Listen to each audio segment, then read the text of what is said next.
كل سنة بتعدي علينا بنكون بادئينها دايما بحماس وشغف على أمل التجديد أو التغيير. وفعلا احنا في أول يوم وتاني يوم وتالت يوم من السنة بنكون قادرين نعمل التغيير اللي احنا عايزينه. فليه فعلا مفيش تغيير بيستمر طول السنة؟ أهلا بيك صديقي في فيديو جديد وفيديو مهم جدا هكلمك فيه عن السبب اللي بيخلينا دايما إننا نبدأ السنة بشغف وحماس للتغيير الإيجابي والتغيير اللي احنا عايزينه، ولكن ما بنقدرش نكمل طول السنة على التغيير ده. في الأول صديقي لازم أقول إن أنا أو أنت أو سواء كل الناس عندها عيوب وعندها ذنوب كتيرة بترتكبها وذنوب عظيمة كمان عند الله، وكمان بتعمل عادات سلبية كتير بتأذيها نفسيا وبتأذيها صحيا ومش عارفة تبطلها. وأكيد زي ما احنا عندنا سلبيات وعندنا عيوب عندنا كمان إيجابيات، ومن أهم الإيجابيات دي هو إحساس التوبة دايما والرجوع إلى الله. وكمان الإحساس اللي بيكون موجود عندك دايما يا صديقي اللي دايما تحس كده إن أنت عايز تبطل العادات السلبية وعايز تعمل حاجات إيجابية وحاجات تفيدك في حياتك وتبطل الحاجات اللي بتضرك، رغم إنك حاولت كتير قبل كده يا صديقي إنك تبطلها ولكن برضه مش عارف، ومع ذلك الإحساس ده موجود. بس عارف يا صديقي إيه هي فعلا أول خطوة للتغيير الإيجابي؟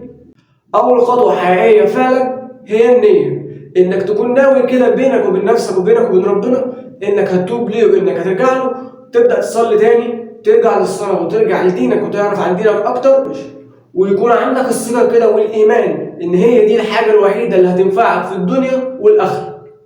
أو تقرر حتى مع نفسك إنك تبطل عادة من العادات السلبية اللي بتعملها، وزي مثلا التدخين، أو إنك مثلا تبطل القعدة مع الصحاب أو الناس السلبية أو الناس اللي معيش باللفظ كده الناس الفاسدة في حياتك اللي هو أنت مش بتستفاد منهم بحاجة. أو تقرر صديقي إنك خلاص عايز تبطل كسل فتنزل تدور على شغل وتتعب على نفسك شوية، أو تقدر مثلا إنك تنزل تقرر إنك عايز تتعلم لغة زي الإنجليش مثلا أو أي لغة. كمان تغيير مهم جدا جدا ممكن إنك تعمله وتقرر إنك تبدأ فيه هو إنك تمارس رياضة. لو أنت مثلا وزنك زايد وعايز تخس فأكيد الرياضة دي هتساعدك. فالأهداف هنا كتير ومختلفة، وكل واحد مننا بيحاول إنه يفكر في حاجة أو بيدور على حاجة غير التاني وبيحاول بأي طريقة إنه يوصل لها، ولكن نادر جدا لما تلاقي حد قادر إنه يستمر على التغيير الإيجابي ده طول السنة لوحده، لأن معظمنا صديقي بيحتاج دايما لدعم نفسي وإنه دايما يزود ثقته بنفسه أكتر، إنه قادر يتخطى العادات السلبية دي وقادر إنه يغيرها. بس هقول لك يا صديقي على كام حاجة أو كام تريكاية كده تقدر إنك تعملهم هيساعدوك إن شاء الله نفسيا وقت ما تحس إنك خلاص عايز تستسلم وترجع للعادات السلبية دي من تاني. أول حاجة تقدر تعملها وهي إنك خلاص لما تكون ناوي كده فعلا من كل قلبك إنك هتتغير وتعمل تغيير إيجابي كده وتاخد خطوة إيجابية كده في حياتك، إنك تقول مثلا لحد قريب منك، حد مثلا أنت بتحبه، حد يكون مثلا أنت بتثق فيه، فعن طريق الشخصية اللي أنت بتحبها دي أو الشخصية القريبة منك هي هتقدر إنها تساعدك إنك فعلا تكمل التغيير اللي أنت عايزه، وإنك ما ترجعش لأي حاجة وحشة كنت بتعملها أو أي حاجة سلبية أنت كنت بتعملها. ووقتها هتلاقي طبعا اللي يلحقك ويرجعك للطريق الصح، وهتلاقي اللي يساعدك في إنك ما تقعش أو تكرر نفس الأخطاء اللي كنت بتعملها. تاني حاجة تقدر تعملها وهي إنك تمارس رياضة، تخصص جزء مثلا في اليوم ساعة مثلا أو ساعتين إنك تمارس فيها الرياضة. ولو أنت ما كنتش بتمارس أصلا الرياضة فحاول تضيف الرياضة تكون جزء أساسي من يومك، لأنها هتساعدك بشكل كبير جدا على تحسين نفسيتك وهتساعدك على إنك تقلل التوتر في حياتك وهتقلل إحساسك بالضعف، وزي ما قلت لك هي هتحسن نفسيتك بشكل كبير جدا لدرجة إن أنت ممكن بعد أول تمرينة كده بعد ما تخلصها هتحس إن أنت خلاص كنت داخل متوتر وتعبان وقلقان، لا انت خلاص خلصت التمرينه بتاعتك، حاسس ان انت بقيت اهدى، بقيت واثق في نفسك اكتر. تالت حاجه تقدر تعملها وهي انك تبعد عن صحاب السوء او اي مشتتات ممكن ان عن طريقها انت تضعف فتبدا تفكر تاني وترجع تاني للعادات السلبيه اللي كنت بتعملها. وهنا انت لازم تتصرف ولازم تاخد خطوه، وهي انك تكون لنفسك بيئه مناسبه او بيئه ايجابيه تساعدك انك تكمل التغيير اللي انت عامله وتكمل الحياة اللي انت عايزها.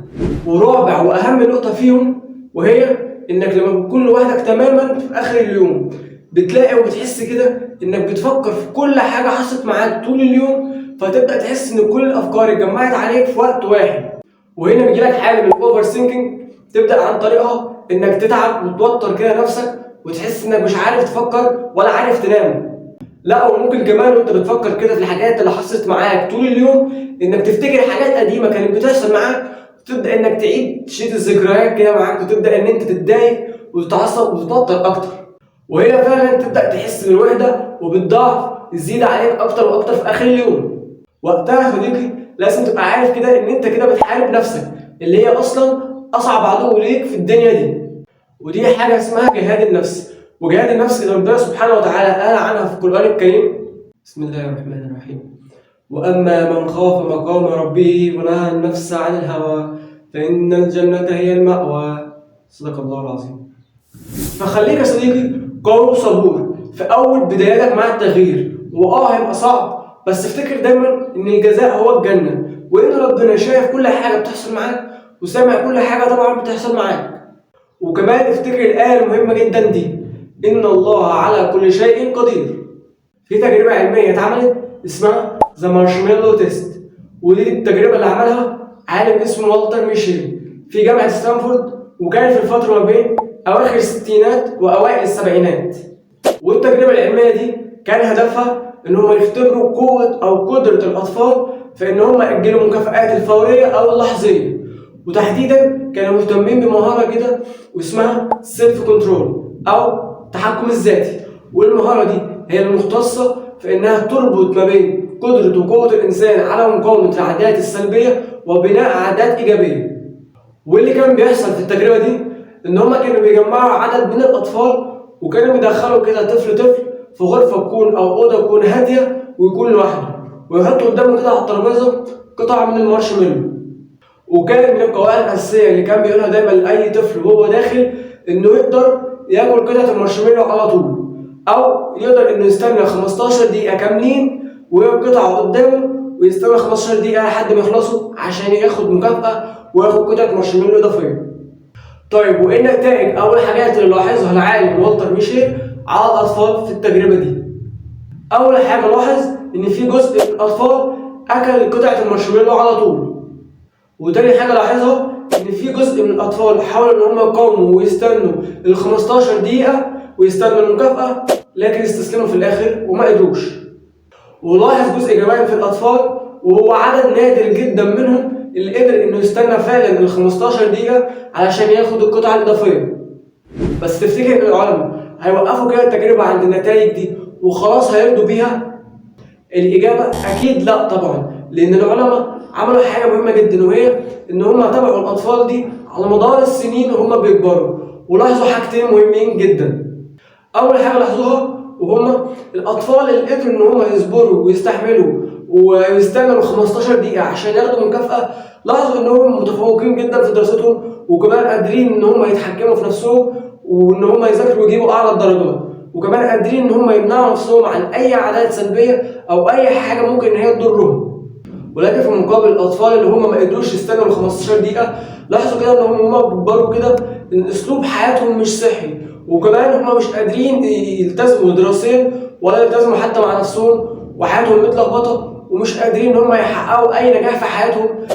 طب ايه علاقه الكلام ده او التجربه دي بموضوع الفيديو، وهو الصعوبه في التغيير الايجابي؟ عايزك تتخيل كده يا صديقي ان قطعه المارشميلو اللي كانت قدام الطفل دي هي بالظبط عامله زي عاده سلبيه انت بتعملها، زي مثلا التدخين. التدخين طبعا انت اول ما بيجي في دماغك كده تدخين بتلاقي حاجه سهله وحاجه كده بتحس انها بتفرحك او بتنسيك الهموم يعني في وقت قليل جدا.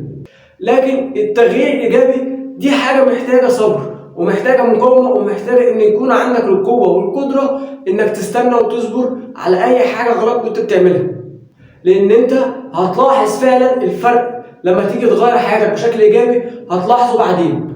كمان نتعلم مهاره مهمه جدا، وهي مهاره التحكم الذاتي او السيلف كنترول.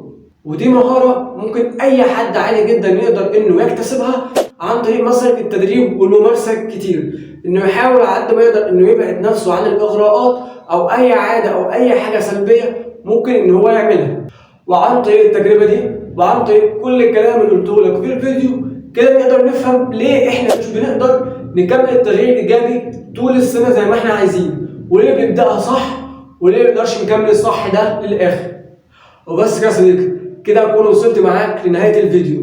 طبعا انا حابب اعرف رايك وعايز اعرف ايه التغيير الايجابي اللي انت عايز تعمله، وايه العاده السلبيه اللي انت عايز تبطلها في التعليقات تحت. طبعا ده لو انت بتشوفني من يوتيوب، وكمان ما تنساش اشتراكك في القناه، وكمان لو انت بتشوف من صفحه الفيسبوك عايزك تعمل لي كمان فولو كده جميل بتاعي يا صديقي عشان تشجعني ان انزل تاني كتير. وكمان عايزك تقول لي اتعلمت ايه من الفيديو ده.